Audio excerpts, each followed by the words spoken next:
And I want to ask you a simple question. Why is it that Imran Khan was not defeated in Pakistan? Why was it that he was not defeated? You know why? Because he's ready to die. Because he's ready to die for what he believes.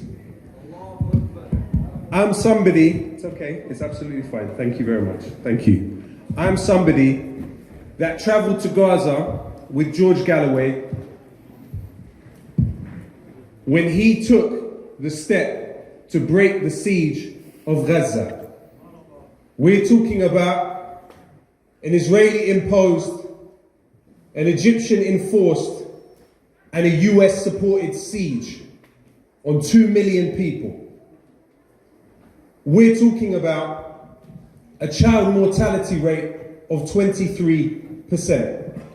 We're talking about 95% of the water unfit for human consumption. We're talking about the most powerful governments in the world enforcing a siege that made sure those people died. Slow, incremental deaths. And George took that move to break that siege because he was ready to die. You don't take moves like that. You don't take moves like that. You don't mobilize people in the way that he did if this was not an eventuality that you were at ease with. They tried everything to stop him. They mobilized all manner of dirty tricks. Now we are in front of an opportunity to enact the revenge of history.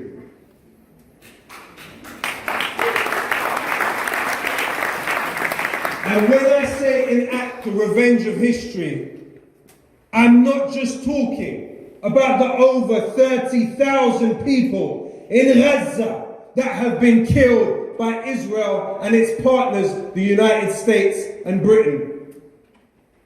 I'm talking about the 1 million people that were killed in Iraq by Tony Blair's Labour Party. That is who you will be. That's what I mean by the revenge of history.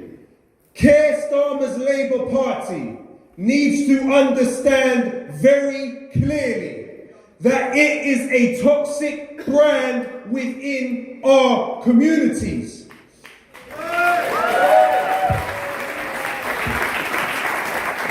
When the war on terror was launched in 2001, you are talking about 20 years of on average 46 bombs being dropped per day by the United States and its allies.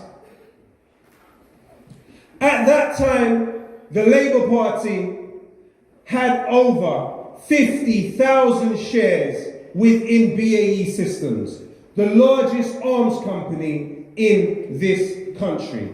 That is an example of insider trading, if ever there was one.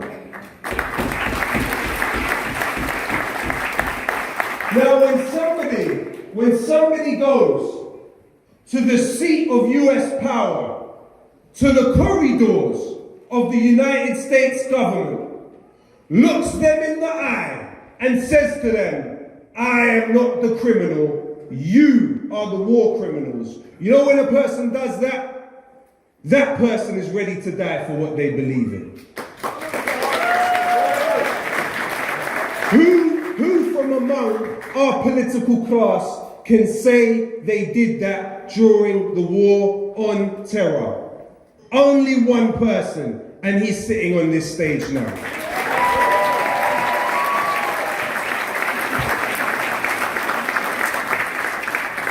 These were not easy positions to take.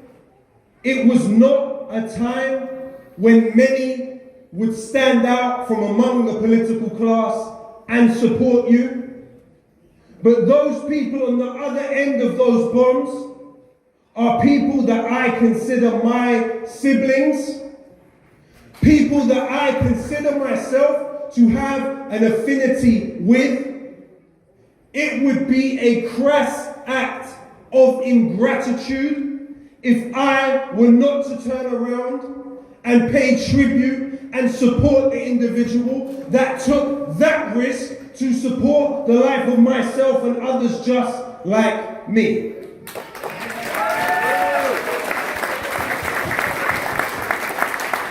Now, the overall point that I want to make is that within this country, we are winning and we can win more. Israel's largest arms company, Elbit Systems, used to have 10 sites across this country, and it doesn't anymore.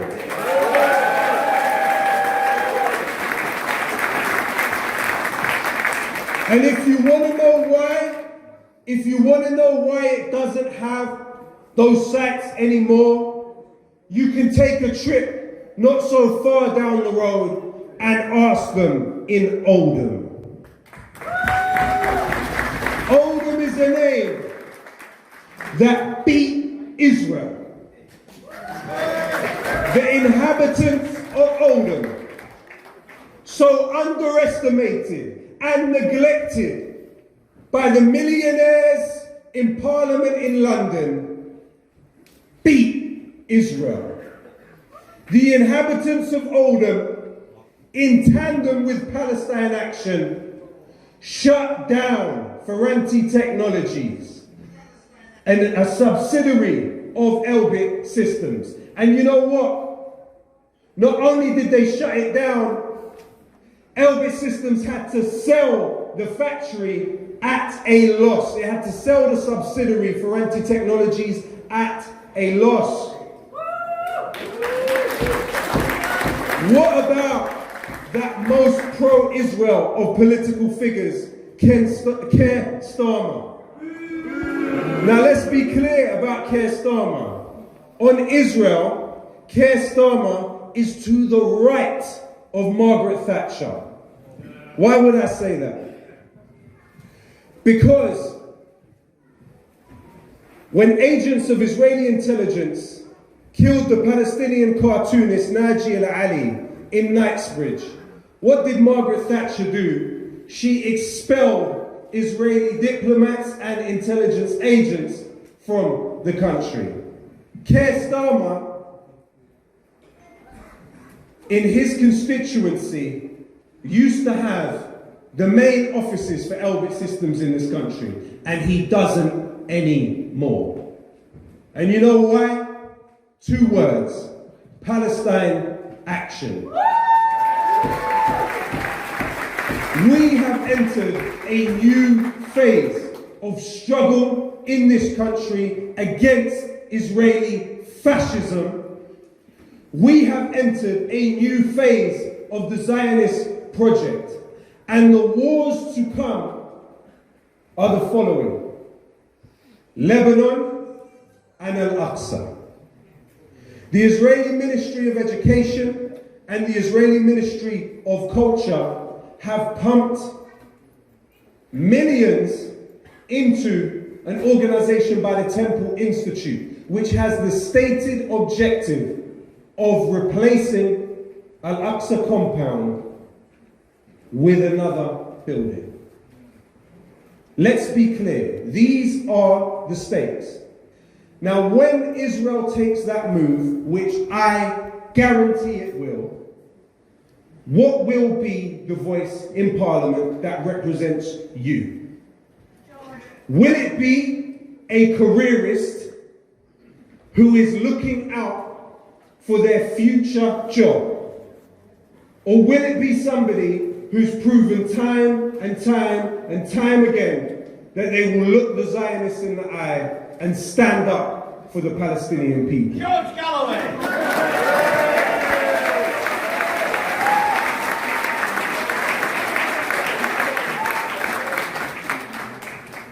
And those are the stakes. These wars are coming. We have to be prepared to support the Palestinians. We have a political and security system in this country which is more integrated with the Israelis than ever in the history of this country. I am talking about on multiple levels of integration. From the company that the British police used to hack phones, it is an Israeli intelligence firm headed by alumni of Unit 8200. I'm talking even to the company that the police use in their investigations by the name of Nice Systems. This company is a subsidiary of Elbit Systems. You wouldn't have known it from looking at the news, but across this period of genocide in Gaza, you have had 65 spy missions flown by the British forces on top of Gaza. The R1 Shadow spy plane. That plane, one of its specialities is target acquisition. During this period, you have had the Akwatouri base in Cyprus used by the British for intelligence gathering, and they've shared that information with the NSA, the US NSA, which is then shared with the Israelis. You had a D-notice early on in this genocidal war issued by the government to those in the media not to publish information about British Special Forces activity in Gaza. Now, why would they do that if there was no SAS activity in Gaza? Britain is a direct participant, not just diplomatically, not just politically, but militarily in what is happening in Gaza. There are 100 companies in this country that participate in the building of the F-35 that Israel uses on Gaza. There are many companies that provide components for the F-16s that Israel uses in Gaza. There are all manner of components for the Apache helicopters that Israel uses in Gaza being produced in this country. And in addition to that, when we see the footage of a woman on the floor being sniped by the Israeli military, and then followed by her son also being sniped. The sniper rifles have been sold to the Israelis by Britain. They've also been sold components for sniper rifles. Now, Britain is a signator to the Arms Trade Treaty, meaning that exports should not be made if Britain has, quote-unquote, any reason to believe those exports may be used for violations of international humanitarian law. Britain breaks its own laws by arming Israel. You do not have this point of view reflected in the political class today in any meaningful and effective way. When, on the 29th of this month, you go and vote, and you vote for George Galloway, you are voting for the starving children of Gaza. You are voting for the most downtrodden in the Gaza Strip, and you are voting for the liberation of the Palestinians from Zionist fascism. You are voting for humanity, and you are voting for a better future for all of us. Thank you very much.